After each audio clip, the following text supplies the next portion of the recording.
Todd was usually banging around this time of the morning, in and out of the bathroom, putting Led Zeppelin on his stereo, shouting downstairs to his mother, asking where his pants were, burping, waiting until he was at Cynthia's door to rip one off.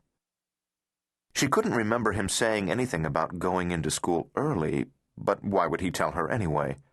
They didn't often walk together. She was a geeky ninth grader to him, although she was giving it her best shot to get into as much bad stuff as he was.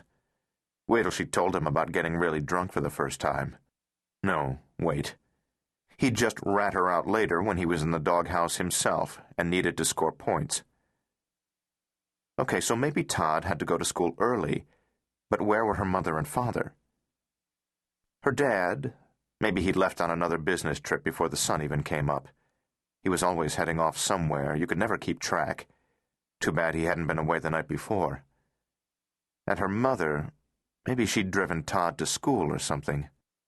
She got dressed, jeans, a sweater, put on her makeup, enough not to look like shit, but not too much that her mother started making cracks about her going to tramp tryouts. When she got to the kitchen, she just stood there. No cereal boxes out, no juice, no coffee in the coffee maker, no plates out, no bread in the toaster, no mugs, no bowl with a trace of milk and soggy Rice Krispies in the sink. The kitchen looked exactly as it had after her mother had cleaned up from dinner the night before. Cynthia glanced about for a note. Her mom was big about leaving notes when she had to go out, even when she was angry. A long enough note to say, "On your own today," or "Make yourself some eggs, have to drive Todd," or just "back later." If she was really angry, instead of signing off with "Love Mom," she'd write L. Mom. There was no note. Cynthia worked up the nerve to shout, "Mom?" Her own voice suddenly sounded strange to her. Maybe because there was something in it she didn't want to recognize. When her mother didn't answer, she called out again, "Dad!" Again, nothing. This, she surmised, must be her punishment.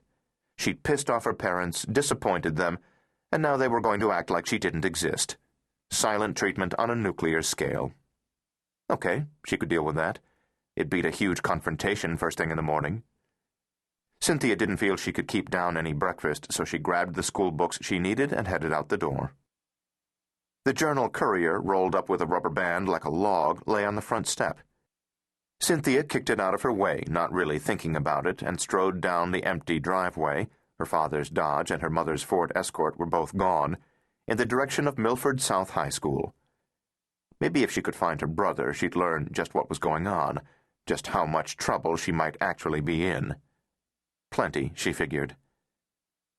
She'd missed curfew, an early one of 8 o'clock. It was a school night, first of all, and then there'd been that call earlier in the evening from Mrs. Asphodel about how if she didn't hand in her English assignments, she wasn't going to pass. She told her parents she was going to Pam's house to do homework, that Pam was going to help her get caught up on her English stuff, even though it was stupid and a total waste of time, and her parents said okay, but you still have to be home by 8. Come on, she said. She'd barely have time to get one assignment done, and did they want her to fail? Was that what they wanted? 8, her father said, no later. Well, screw that, she thought. She'd be home when she got home. When Cynthia wasn't home by 8:15, her mother phoned Pam's house, got Pam's mother, said, "Hi, it's Patricia Bigge, Cynthia's mom. Could I talk to Cynthia, please?" And Pam's mother said, "Huh?" Not only was Cynthia not there, but Pam wasn't even home. That was when Cynthia's father grabbed the faded fedora hat he never went anywhere without, got in his Dodge, and started driving around the neighborhood looking for her.